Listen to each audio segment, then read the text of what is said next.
Are at Icebolethu Funeral Parlour in Verulam, one of the biggest in KwaZulu-Natal. And I think a lot of people have been asking the question, what happens when they lose loved ones and whether they can have funerals across the country? Well, to dispel any of the myths and the questions being raised and also the implementations at funeral parlours, I am joined by the CEO of Icebolethu, Nomfunda Mqoyi, and she'll be joining us and telling us about what exactly they have implemented at their funeral parlour. Thank you so much for joining us.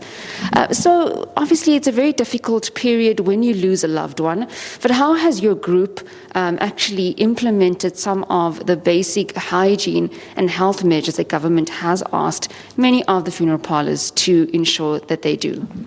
We've done a lot of things. We've put in a lot of safety precautions for our staff and for our clients.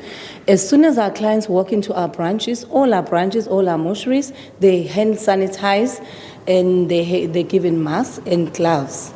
And then they are made to sign a disclaimer that explains to them what is expected from them at all funerals. The procedure, how the funeral needs to be an hour, and they can't have more than 50 people in a funeral. And also they can't keep on opening and touching the body. They just need to make sure that they take safety precautions as a family, and they need to make sure they wear gloves and masks even at home at all times. And then they also made aware that there is an attendance register to sign for all funerals so that we can keep track of funeral attendees in case there are any other cases that come up where people they get tested and they are positive. Yes. Now, once a body has been said to have COVID-19, what are the procedures with regards to the family? How does the funeral parlour then, conduct perhaps a small funeral, if at any? What do you tell those family members?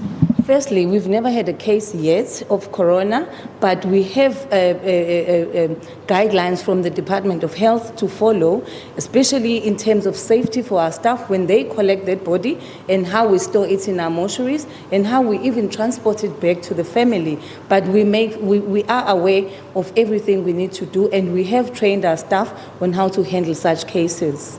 I'm sure that many funeral parlours across the country are also going to tighten up with regards to hygiene and so forth. With regards to your staff and also protecting their livelihoods and protecting them, what are some of the measures that the funeral parlours also put into place? For all our staff, we've done a lot of trainings. We've got a lot of information that we've shared with them on how to handle themselves and make sure that they are safe at all times. We've given them masks, all of them, and made sure that they have gloves, hand sanitizers. We even have a water and soap for them to keep washing their hands at all times, because it's very, very important. And also to keep the place very clean and make sure that hygiene is of utmost importance. Was the CEO of Icebolethu, just talking to us about what the company is doing here in KwaZulu-Natal. It is one of the largest funeral parlours in KZN.